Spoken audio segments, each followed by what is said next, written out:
the thing about me, the one thing that actually made me great, if I surround myself with great people, I always rise to the level in which they are. And that's kind of why Tyson got annoyed with me. Because Tyson's over here busting his butt. He's doing everything right.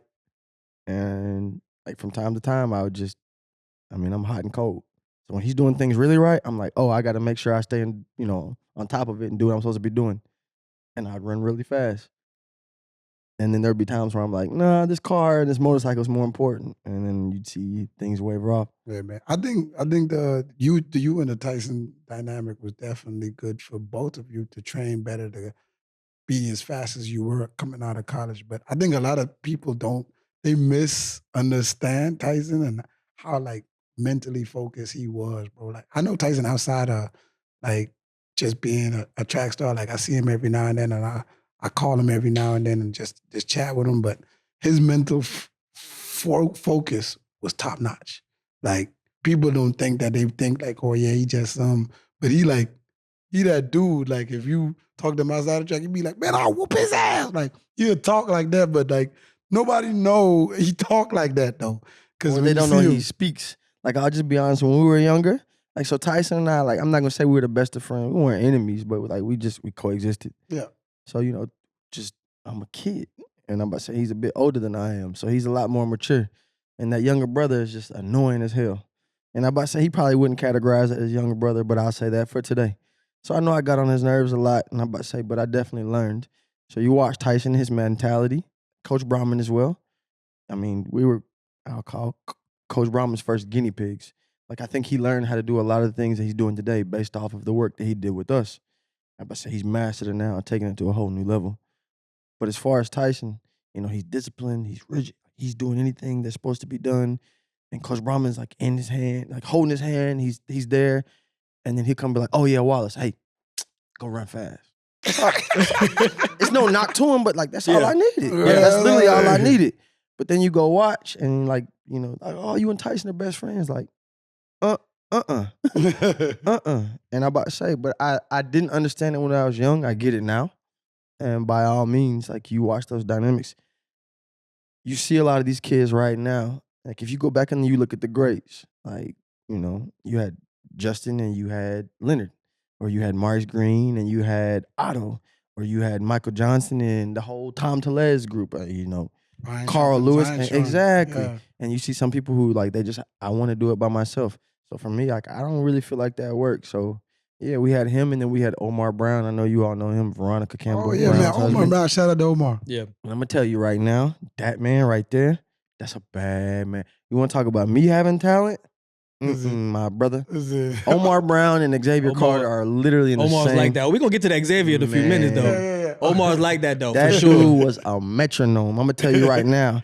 I'm talking tick, tick, tick. When we were running efforts, I would literally credit a lot of my success to him because he dragged my ass through the ringer. Hey, listen, I just talked to Omar like last week. Man. Like last week. I literally just talked to Omar last week, and he's so calm and so poised, you would never know. He is a bad Once he put on them man. spikes, he go crazy. He go crazy. He is a bad Before you guys man. get too far off the topic, have anybody actually read his book, Tyson's book that he just put out? I just knew that he wrote a book. I saw it. Out, yeah. What do you think would be in it? Hopefully knowing how disciplined he is. What he said it's strictly about training. Okay. What do you think would be in it, and what his greatest gift that he would tell somebody would be? Tyson's greatest gift. Hold on, pause. Okay, my fault.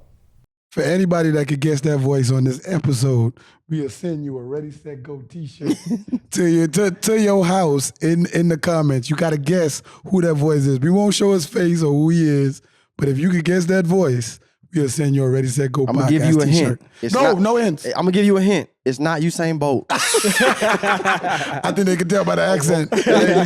All right. No, I don't really know what he wrote in the book. I literally just saw probably 4 days ago that Tyson dropped the book talking about training, etc. If you ask me what was his greatest strength, Coach Brahman used to always say the great ones love an audience, and Tyson used to love to go out there and just shine. He tell you, stun on them haters, shine. People don't know Brahman talk like that, And though, so I'll you're giving be away a mad. lot. I'll be mad. I'm not gonna lie, I'll be so mad about, because we had different groups. Like, so Tyson was 100, 200. He would be group 1. And you 204. I'm 2-4, so I'm group 2. And then you had like 400 hurdles, 4-8. That's group 3.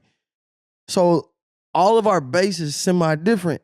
And Tyson would step up from time to time because he knew he needed that. So he'd come in and do 3 efforts out of 12 of our workout, kick our ass, and then drop back down or be done. And then we just looking like, Coach Brahman, why you let him come here and do us like that? So for me, Tyson's greatest asset is his work ethic. I'll give you that. His turnover, which is God-given. He chose his parents great. Kids, if you want to get fast, choose your parents wisely. I don't have anything other than that. And then lastly, like the thing that he took really serious was the weight room as well. And the first time, matter of fact, hold on, where is it? I don't know if you can see. Yeah, I see that. First time I went in the weight room, I was bounding from platform to platform, and I broke my finger, and Coach Brahman damn near had an aneurysm. He tried to kill me. So you was the big kid. You was just playing around. They had a speed bag in there. They're in there lifting weights. I'm in there hitting the punching bag. Now, you said something about Tyson's turnover. I know somebody going to fact check me in the comments. They going to definitely fact check me in the comments. Usain Bolt is the world record holder. Thanks. But I think the fastest top end speed Tyson holds that. And I don't think nobody really knows that. Like, if you go by speed, I think he's at 27.9. It was 08 Eugene when he ran, like, I think it was 960 something, but it was wind dated. But he recorded the fastest top end speed ever recorded. Yeah, it's like the fastest top end. And it was like 12.45 meters per, they did it per meters per second rather than miles per hour. But like nobody else has ever ran that fast. Nobody. So when I put that out there and people be like, oh, how do you know that? I'd be like, man, I actually do that. But I know somebody's going to fact check me in the comments at me so I can show you that he does have the fastest miles per hour of all time. So this show is sponsored by BetterHelp. We all know how life can be. There's a lot of ups and downs. There's going to be a lot of wins and there's going to be a lot of losses. And it's all going to be overwhelming. I think a great place to start is therapy. You get the opportunity to get a lot of things off your chest and your mind.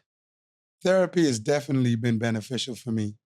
I recently lost my father earlier this year, and it's definitely helped me through the grieving process with my anxiety and my depression. Throughout my long career, I've had wins and I've had losses, but one thing stayed consistent: therapy. It gave me balance. So go talk to somebody. A great place to start? BetterHelp. If you're thinking about therapy, give BetterHelp a try.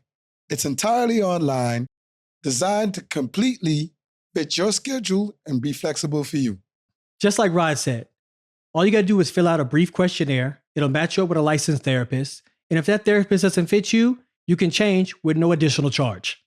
Take a moment, visit betterhelp.com/JGAT today to get 10% off your first month. That's BetterHelp, HELP.com/JGAT.